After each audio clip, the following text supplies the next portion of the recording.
로마서 2장 17절. 유대인이라 칭하는 내가 율법을 의지하며 하나님을 자랑하며 율법의 교훈을 받아 하나님의 뜻을 알고 지극히 선한 것을 좋게 여기며 내가 율법에 있는 지식과 진리의 규모를 가진 자로서 소경의 길을 인도하는 자요 어두움에 있는 자의 빛이요 어리석은 자의 훈도요 어린아이의 선생이라고 스스로 믿으니. 이것은 하나님이 이스라엘 사람들에게 하는 이야기입니다.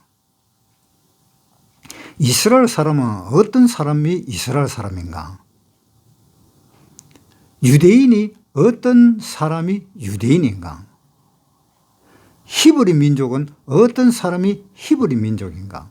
다 같은 사람들이고 같은 말이에요. 그런데 성경에서 히브리 민족이라고 이야기하면은 아브라함 때에 아브라함을 강을 건너온 사람이라 해서 히브리인이라고 이야기를 했고, 그 다음에 야곱이 12아들을 낳았는데 그 12아들을 낳았을 때 하나님이 야곱 보고 이스라엘이라고 이야기를 했고, 그 다음에 왕국이 생겼을 다윗 왕국이 이스라엘 왕국에서 최고의 왕국으로서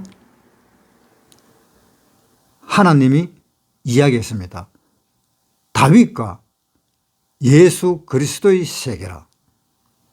그러니까 예수 그리스도의 세계는 다윗에서부터 나온다. 그 다윗이 이스라엘 사람이고 히브리 민족이었어요. 그래서 다윗이 아들을 낳았는데 솔로몬 왕을 낳았습니다. 솔로몬 왕을 낳았는데 이 처와 첩들을 갖다가 너무 이방 사람들을 데리고 와서 자기 처와 첩들을 삼았습니다. 그래서 하나님이 솔로몬 왕에게 징계를 내는 겁니다. 네 아들 때에는 이 나라가 반으로 갈릴 것이다. 그렇게 이야기를 해서 반으로 갈라졌습니다. 그래서 북쪽은 이스라엘이 되고 남쪽은 유다가 되었습니다. 그런데 그 유다의 아들들이 유대인입니다. 그러니까 결국은 다 똑같은 이야기예요. 그러니까 하나님이 이제 유대인을 보고 이야기를 하는 겁니다. 너희들이 어떤 사람이냐 봅시다. 2장 17절.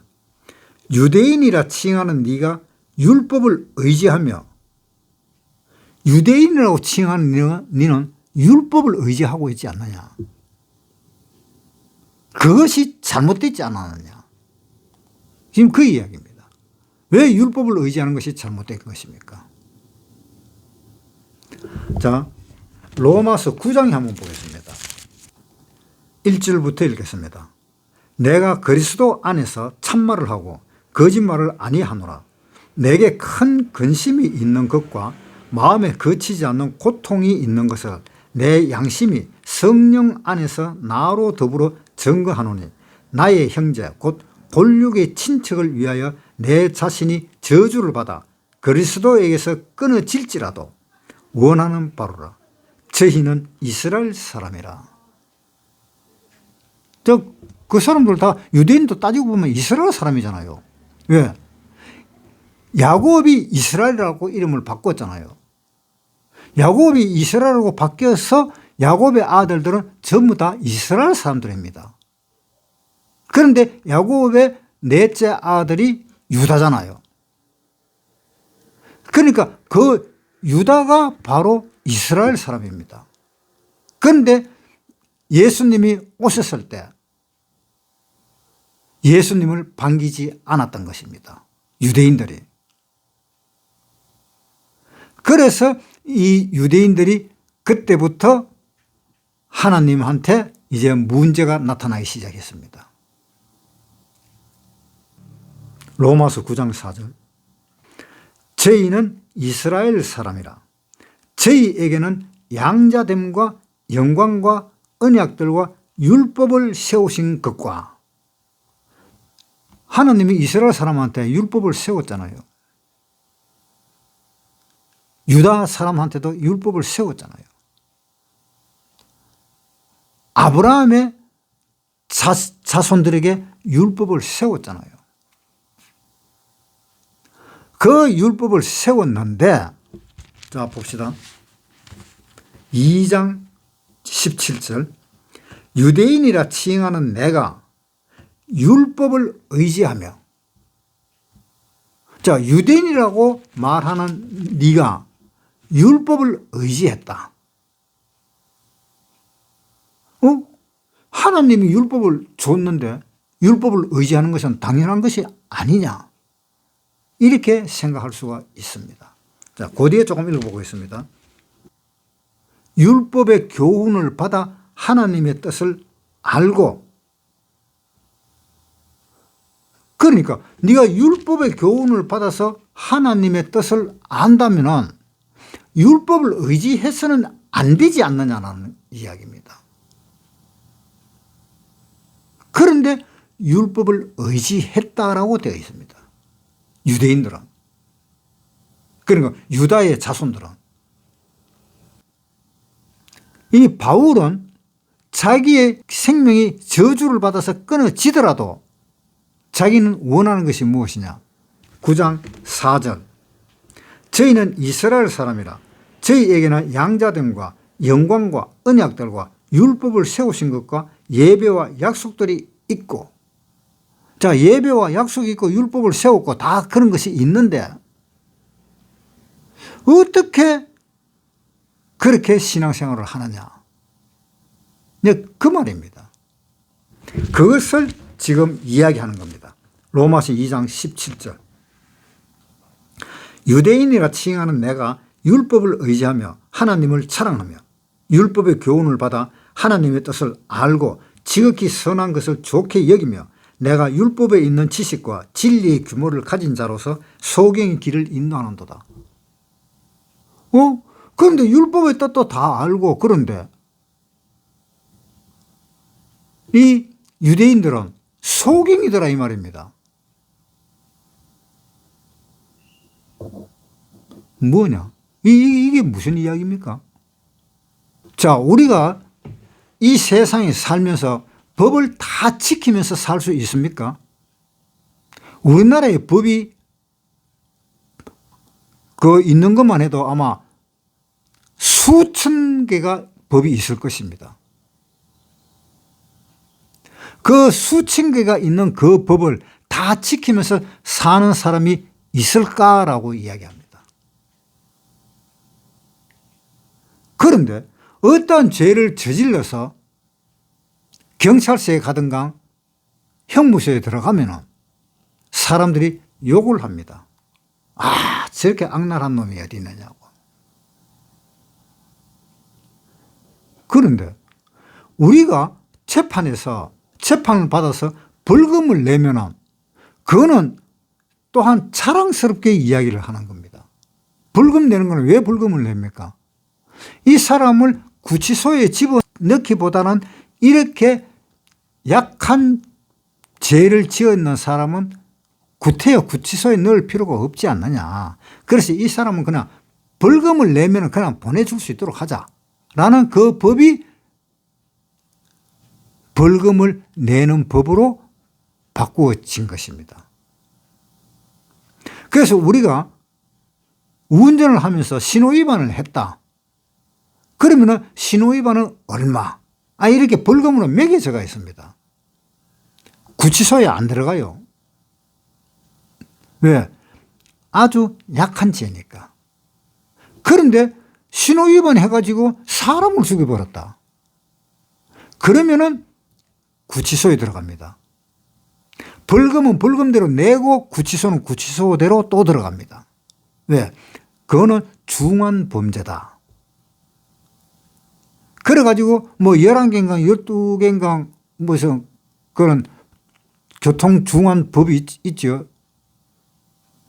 거기에 해당되면은 구치소에 들어가잖아요. 구치소에 안 들어가면은 최고의 벌금형이 나오잖아요. 그러니까 그 율법에 대해서 다 아는 이 유대인, 이 이스라엘 사람들은 율법이 우리한테서 무엇을 가르쳐 주느냐? 그것을 다 아는 사람이지 않느냐라는 이야기입니다. 그런데 그것을 모르고 있다는 겁니다. 자, 그 다음에 20절에 어리석은 자의 훈도요 어린아이의 선생이라고 스스로 믿으나 그러면 다른 사람을 가르치는 내가 내 자신을 가르치지 아니하느냐? 도둑질 말라 선포하는 내가 도둑질을 하느냐? 간음하지 말라 말하는 내가 간음하느냐? 우상을 가정히 여기는 내가 신사 물건을 도둑질하느냐? 율법을 자랑하는 내가 율법을 범함으로 하나님을 욕되게 하느냐? 기록된 바와 같이 하나님의 이름이 너희로 인하여 이방인 중에서 모독을 받는도다. 하나님의 이름이 이방인 중에서 영광이 되고 찬송할 정도의 하나님이 되어야 되는데 찬송은커녕 오히려 하나님이 모독을 받는다. 왜? 하나님의 아들이라는 사람이 이럴 수가 있느냐라는 이야기입니다. 이렇게 죄를 범할 수가 있느냐라는 이야기입니다. 그러니까 하나님이 모독을 받잖아요. 하나님의 아들이라면 선하고 또 죄도 짓지 않고 이렇게 살아야 되는데 왜 그렇게 죄를 짓고 선하지 않고 악하게 사느냐? 그러니까 하나님의 이름이 모독을 받는 것이 아니냐? 하나님이 불평을 하는 겁니다. 이스라엘 사람한테, 유대인한테. 24절 기록한 바와 같이 하나님의 이름이 너희로 인하여 이방인 중에서 모독을 받는도다. 내가 율법을 행한 적 할례가 유익하나 만일 율법을 범한 적 내 할례가 무할례가 되었나니라. 그런즉 무할례자가 율법의 제도를 지키면 무할례를 할례와 같이 여길 것이 아니냐.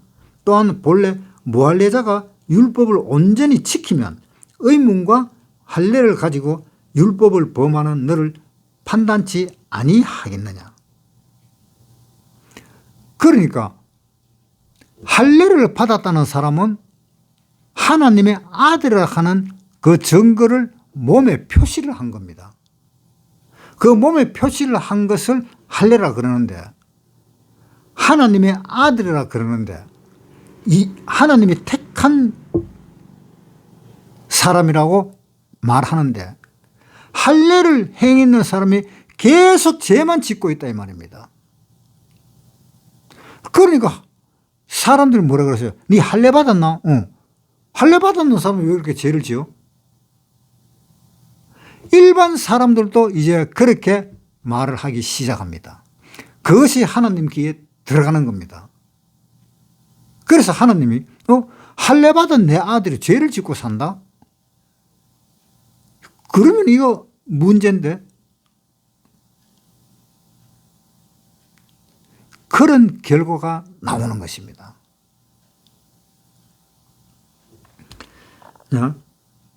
또 27절에 또한 본래 무할례자가 율법을 온전히 지키면 의문과 할례를 가지고 율법을 범하는 너를 판단치 아니하겠느냐. 대저 표면적 유대인이 아니요 표면적 육신의 할례가 아니라 이면적 유대인이며 할례는 마음에 할지니 신령에 있고 의문에 있지 아니한 것이니라. 그 칭찬이 사람에게서가 아니요 다만 하나님에게서니라.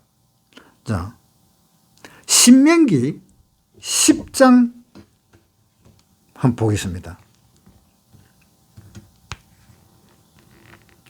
신명기 10장 16절 그러므로 너희는 마음의 할례를 행하고 다시는 목을 곧게 하지 말라.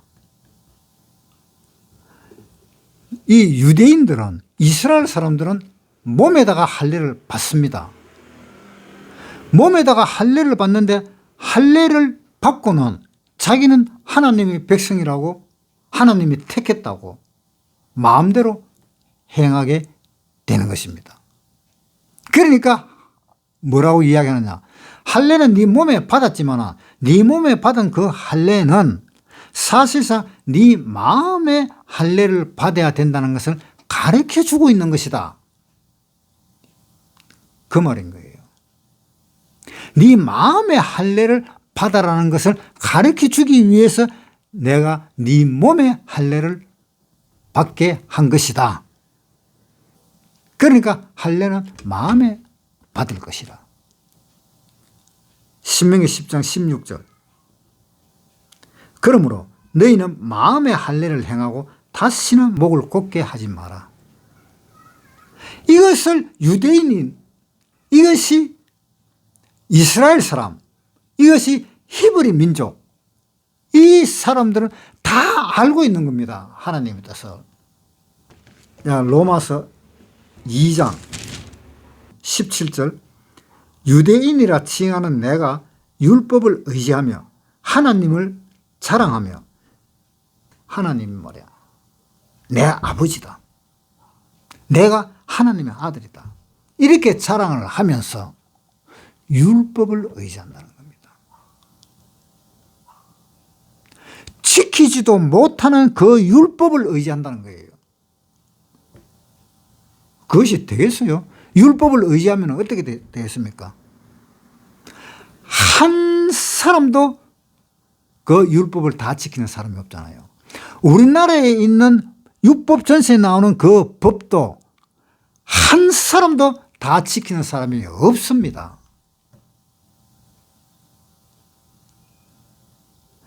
그러니까 한 사람도 다 지키는 사람이 없기 때문에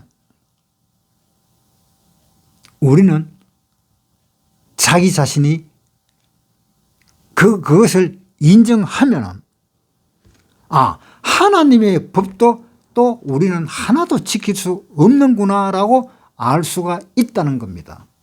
그것이 하나님의 가르침입니다. 이 세상에 법을 만들어 놔놓으면 그 법을 보고 지켜야 되겠다 하는 생각도 들겠지만 그 지켜야 되겠다고 마음을 먹고 또한 지키려고 하면 한 사람도 못 지킨다는 것을 가르쳐 주기 위해서 율법을 하나님은 만드는 겁니다. 그것을 아셔야 돼요. 지금 현재 이 세상에서도 마찬가지입니다. 우리가 우리나라의 법을 하나라도 어기면은, 아주 약한 죄를 어기면은 뭐라고요? 벌금 내잖아요. 우리나라 법에도 벌금 내는 그것이 바로 내가 유치장에 들어갔다 하는 그 의미입니다. 왜냐? 벌금을 안 내면은요, 그 사람을 잡아가지고 경찰서에 벌금 금액만큼 유치장에서 가두어 놓습니다. 왜? 벌금 안 냈기 때문에. 하루에 일당 얼마씩 계산해서. 그러니까 아무리 가벼운 그 죄를 지었다 할지라도 그것을 범하면은 결국은 유치장 생활을 하게 된다, 이런 이야기입니다. 그런데 유치장 안 간 사람도 엄청나게 많습니다. 벌금 나오는 거 벌금 내니까 유치장에 안 들어가는 거예요. 그리고 어떤 죄를 지었더라도 그 죄를 숨기고 들키지 않았기 때문에 유치장에 또 안 들어가는 겁니다.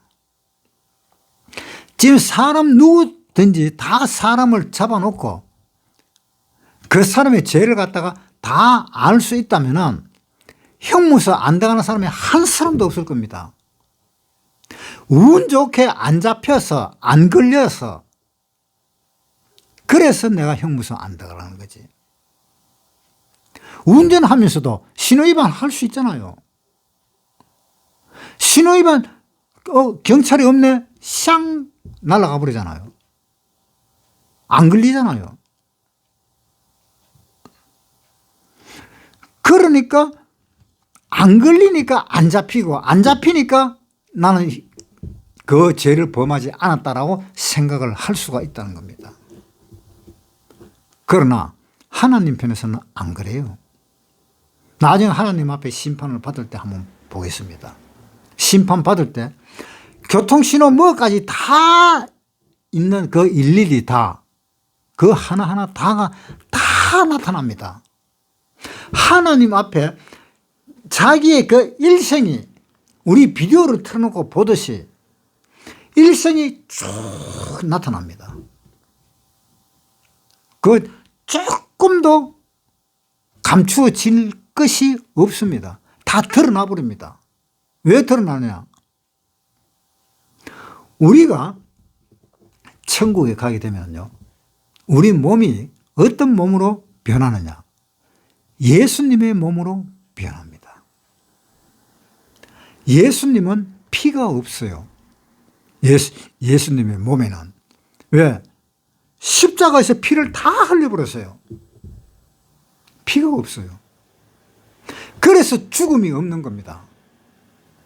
피가 있으면 또 죽어야 돼요. 그래서 피가 없는 몸으로 부활을 하게 된 것입니다. 그래서 부활하면 피가 없기 때문에 아무리 칼로 찔러도 피 흘려가지고 죽는 그런 일은 없다 이 말입니다. 그러니까 영원히 살게 됩니다. 그래서 예수님이 부활할 때 어떠한 사건까지 일어났는가 한번 보겠습니다. 요한복음 20장 19절 보겠습니다.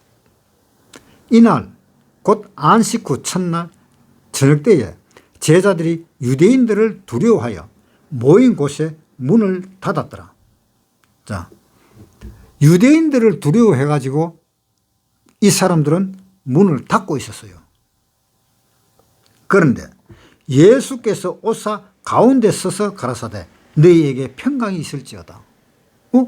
문을 다 닫았는데 예수님이 오셔가지고 그 방 한가운데 또 계시는 거예요. 신기하죠?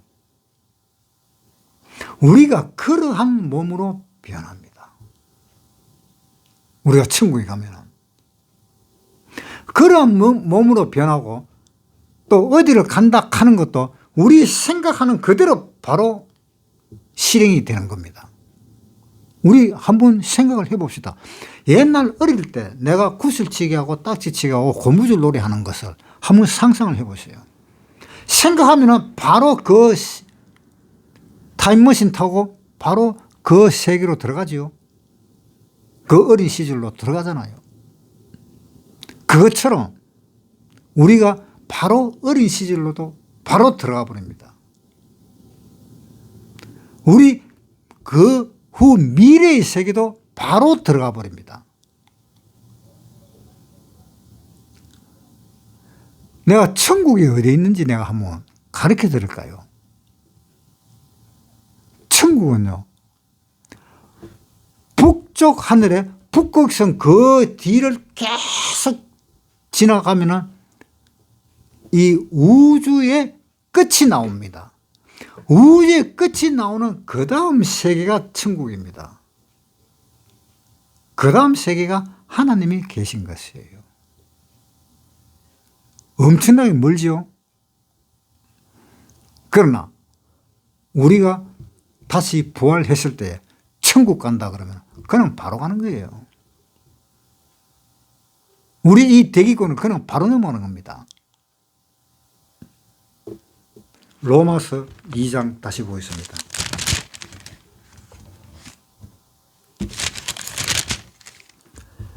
(2장 27절)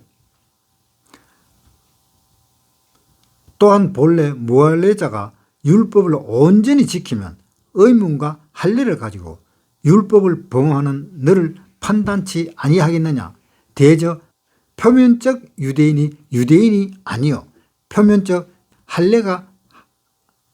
할례가 아니라 오직 이면적 유대인이며 할례는 마음에 할지니 신령에 있고 의문에 있지 아니한 것이라. 그 칭찬이 사람에게서가 아니요 다만 하나님에게서니라. 자, 그래서 할례는 마음에 받으라. 할례를 마음에 받으면 율법이 어떻게 될까요? 그 율법은 무시가 되잖아요. 우리가 구원받은 사람이 신앙생활을 안 된다. 그거는 하나님을 아직 모르고 있는 겁니다. 그 하나님을 알아야 돼요. 어떤 것이 신앙생활인지. 그러니까 하나님은 모세를 통해서 우리에게 준 것이 무엇이냐? 율법입니다. 그리고 하나님이 예수 그리스도를 통해서 주신 것이 무엇이냐? 은혜입니다. 요한복음 1장 17절. 율법은 모세로 말미암아 주신 것이요 은혜와 진리는 예수 그리스도로 말미암아 온 것이라. 자, 율법은 모세로 말미암아 준 것이죠. 줬다. 이거는 생명이 없는 거잖아요. 줬다는 말은 무슨 뜻입니까? 생명이 없는 것을 준 거다. 생명이 있다 하더라도 그 생명은 하나님이 원하는 생명이 아닌, 즉 동물의 생명, 그것도 물건하고 똑같아요. 주고 받았다 하는 그것은 뭐냐? 생명이 없는 겁니다. 율법은 모세로 말미암아 준 것이요. 결국 율법은 뭐예요? 생명이 없는 것이다. 율법은 생명이 없어요. 왜? 율법은 생명이 없고 생명을 죽이는 역할을 합니다. 자, 로마서에 한번 보겠습니다. 로마서 6장 23절. 죄의 삭은 사망이요 하나님의 은사는 그리스도 예수 우리 주 안에 있는 영생이니라.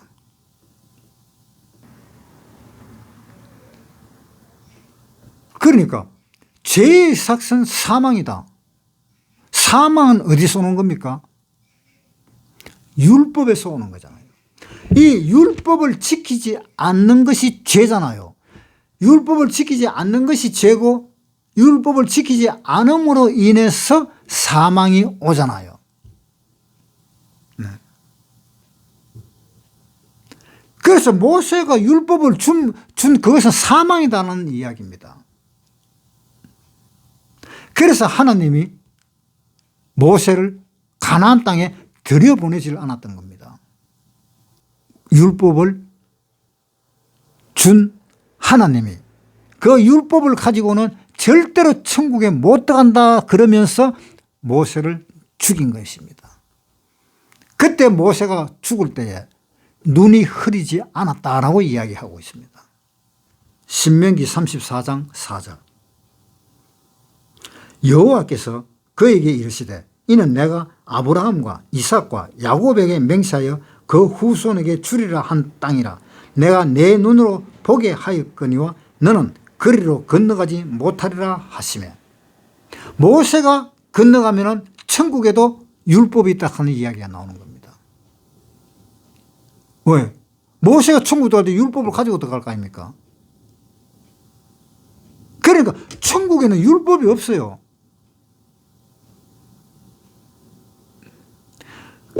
자, 5절. 이에 여호와의 종 모세가 여호와의 말씀대로 모압 땅에서 죽어 벳볼 맞은편 모압 땅에 있는 골짜기에 장사되었고 오늘까지 그 묘를 아는 자가 없느니라. 모세의 죽을 때 나이는 120세나 그 눈이 흐리지 아니하였고 기력이 쇠하지 아니하였더라. 그렇게 튼튼한 사람, 그렇게 강건한 사람 죽였습니다. 그래서 천국에는 절대로 율법을 가지고 들어올 수가 없습니다. 그래서 네가 유대인이고 이스라엘 사람이라면 지금은 무슨 때입니까? 지금은 하나님의 은혜를 받는 때입니다.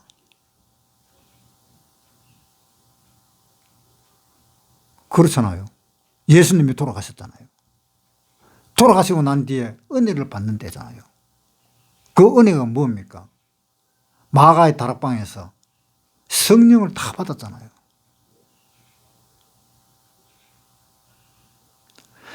마가의 다락방에서 성령을 받고 그 성령 받은 것이 지금까지 성령을 받으라 그러잖아요. 그 성령을 받는 것이 하나님의 은혜입니다. 요한복음 1장 16절 우리가 다 그의 충만한 데서 받으니 은혜 위에 은혜라. 율법은 모세로 말미암아 주신 것이요 은혜와 진리는 예수 그리스도로 말미암아 온 것이라. 율법 시대는 지나갔잖아요. 모세가 죽고 그 율법을 계속 연결해가 이어오다가 예수님이 오심으로 인해서 율법은 죽어버렸잖아요. 그래서 율법은 죽고 그 위에서 예수님은 부활을 했잖아요.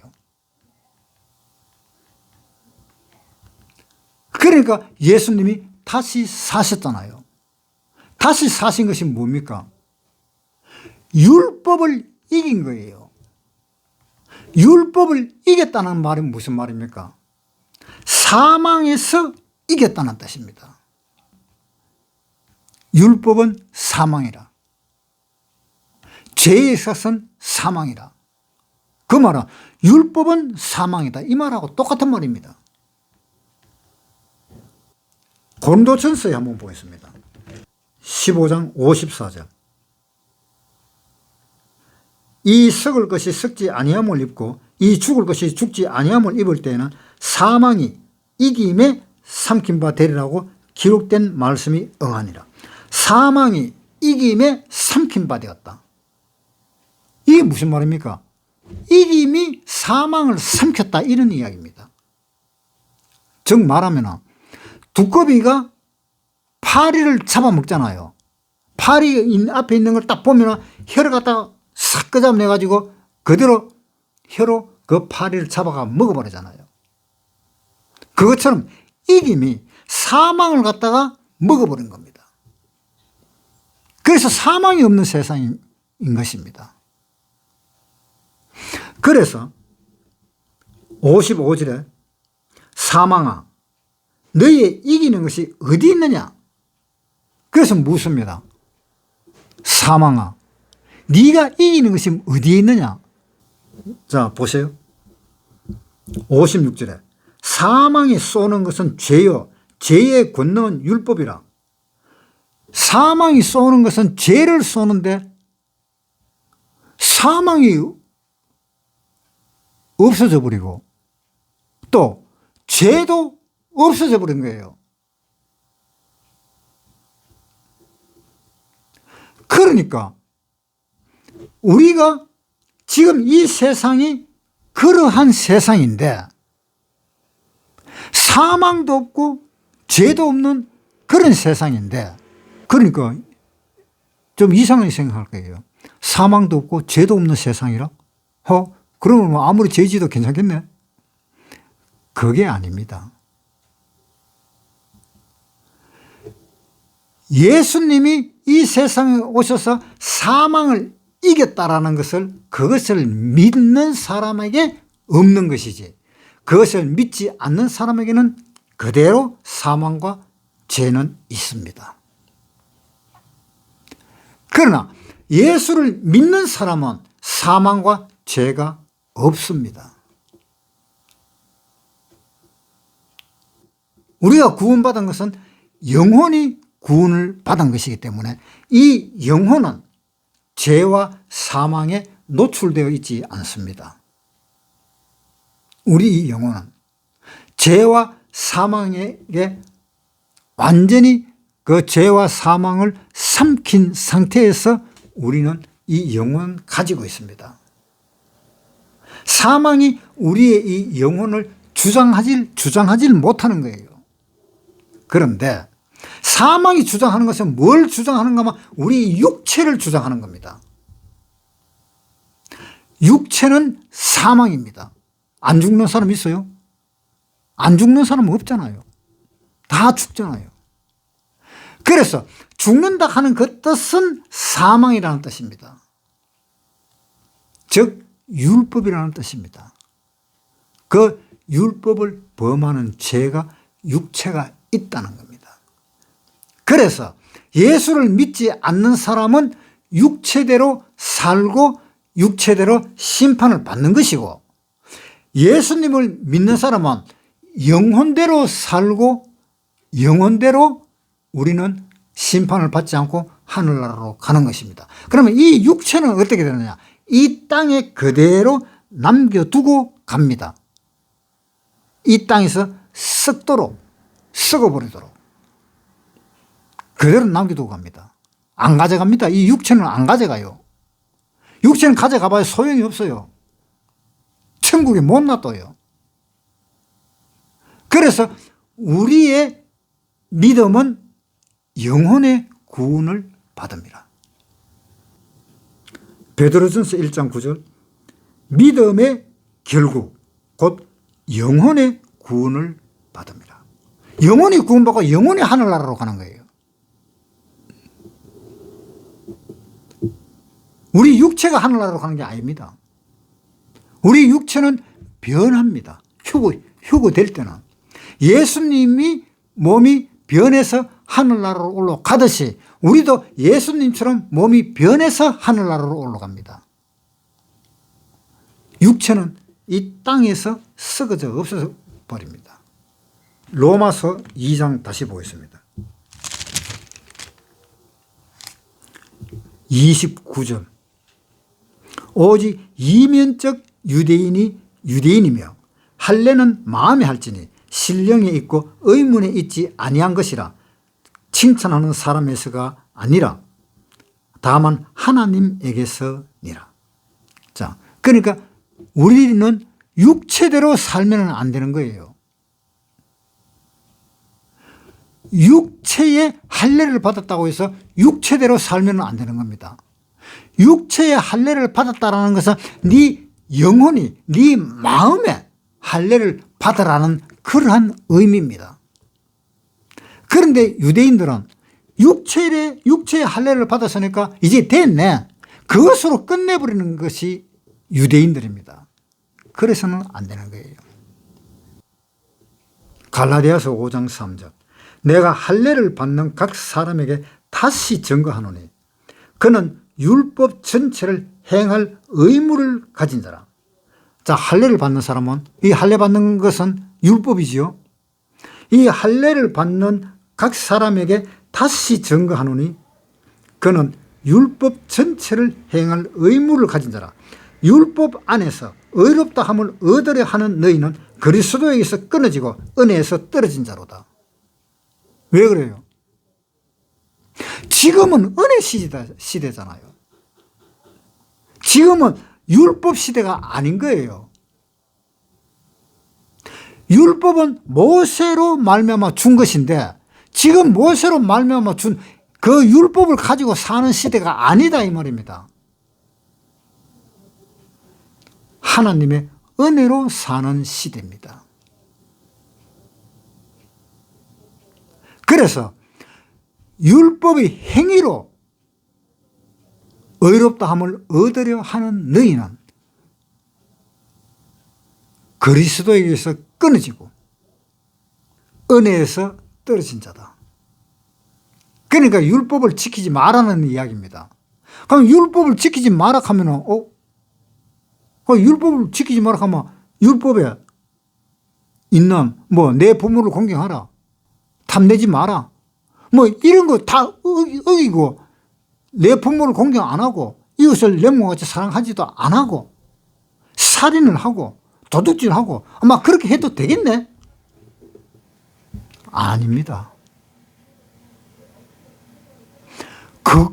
그것은 율법의 최고의 높이에 있는 것이 무엇인가 하면은요, 사랑입니다. 로마서 13장 8절부터 읽겠습니다. 피차 사랑의 빛 외에는 아무에게든지 아무 빛도 지지 말라.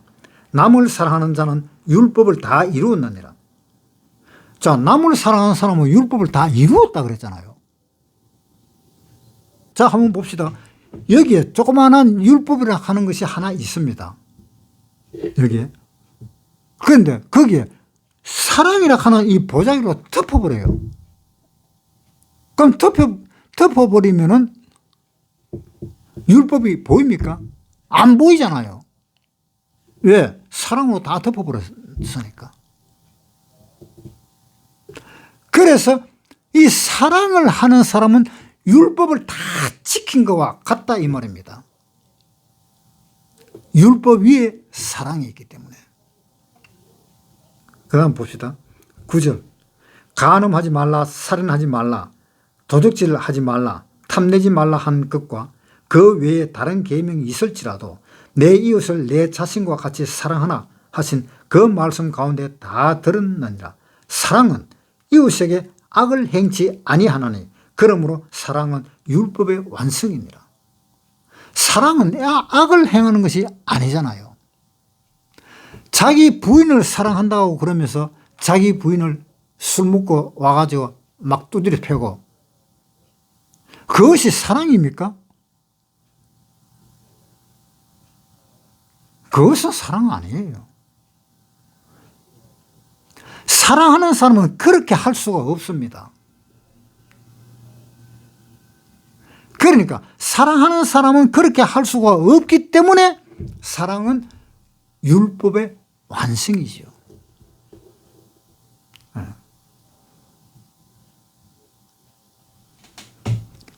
그러니까 지금 이 세상은 율법 세상이 아닙니다. 사랑의 세상입니다. 그러나 하나님을 믿지 않는 사람들은 이 세상은 율법적인 세상입니다. 그러니까 전부 다 율법적인 사람으로 살잖아요. 심지어 교회 다니는 사람들까지도 율법으로 사는 사람들이 엄청나게 많습니다. 한번 보세요. 누가복음 10장 28절. 예수께서 이르시되 내 대답이 옳도다. 이를 행하라. 그러면 살리라 하시니 이 사람이 자기를 옳게 보이려고 예수 여짜오되 그러면 내 이웃이 누구오니까? 예수께서 대답하여 가라사대 어떤 사람이 예루살렘에서 여리고로 내려가다가 강도를 만나며 강도들이 그 옷을 벗기고 때리고 그반 죽은 것을 버리고 갔더라. 자, 예루살렘에서 여리고로 내려갔어요. 예루살렘에서 여리고로 내려갔다는 것이 무슨 말입니까? 예루살렘은 의가 있는 곳, 하나님이 계신 곳, 성전이 있는 곳. 그곳에서 여리고로 내려갔다는 말은 죄의 세상으로 내려갔다는 뜻입니다. 죄의 세상으로. 죄의 세상으로 내려가고 있는 중에 봅시다. 30절에 예수께서 대답하여 가라사대 어떤 사람이 예루살렘에서 여리고로 내려가다가 강도를 만나며 강도들이 그 옷을 벗기고 때리고 그반 죽은 것을 버리고 갔더라. 강도를 만나버렸어. 강도를 만나니까 강도가 때리고 다 해가지고 아예 거의 막 반 죽였어요. 그랬는데 31절에 마침 한 제사장이 그 길로 내려가다가 그를 보고 피하여 지나가고.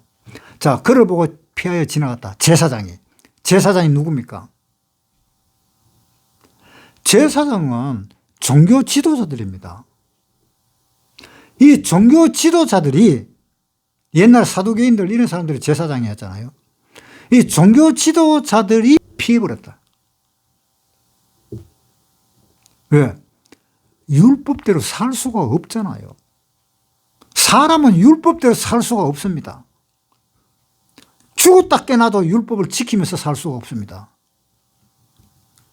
그러니까 밤낮 부르짖는 것이 뭡니까? 주여 이 죄인을 용서하소서. 그것을 밤낮 부르짖잖아요. 오늘도 주여 이 죄를 용서하소서. 내일도 주여 이 죄를 용서하소서. 그 다음에도 또 주여 이 죄를 용서하소서. 그렇게 용서를 해달라고 하는데도 용서가 안 되니까 나중엔 부르짖는 겁니다. 목이 터져라고. 그래갖고 그 죄가 없어지겠어요? 안 없어집니다. 자, 그러니까 32절에 또 이와 같이 한 레위인도 그곳에서 이르러 그를 보고 피하여 지나가고, 레위인도 율법을 어기는 겁니다. 피해서 지나갑니다. 그런데 어떤 사마리아인은 여행하는 중에 거기 이르러 그를 보고 불쌍히 여겨 가까이 가서 기름과 포도주를 그 상처에 붓고 싸매고 자기 짐승에게 태워서 주막으로 데리고 갔습니다. 누가? 사마리아인이. 이 사마리아인이 누구냐면 예수님입니다. 어떻게 해서 예수님이냐? 예수님 보고 사마리아 사람이라고 사람들이 이야기했잖아요. 자, 보세요. 요한복음 8장 48절. 유대인들이 대답하여 가로되 우리가 너를 사마리아 사람이라 또는 귀신이 들렸다 하는 말이 옳지 아니하냐? 이랬을 때 예수님의 대답을 한번 보겠습니다. 예수께서 대답하시되 나는 귀신 들린 것이 아니라 오직 내 아버지를 공경하면은. 나는 귀신 들린 게 아니다. 그런데 대답 한 가지는 안 했어요.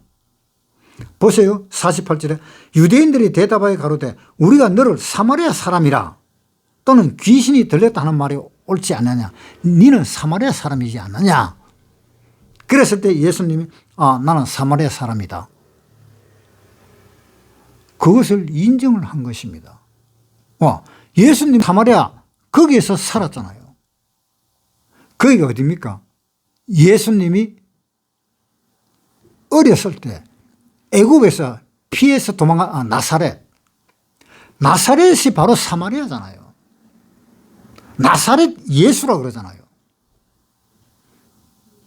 그게 사마리아입니다. 예수님은 사마리아 사람입니다.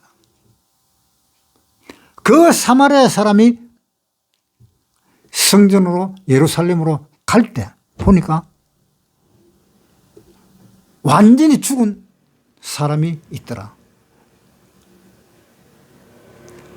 그 예수님이 예루살렘으로 올라간 그것은 하나님을 향해서 올라갔다라는 뜻입니다.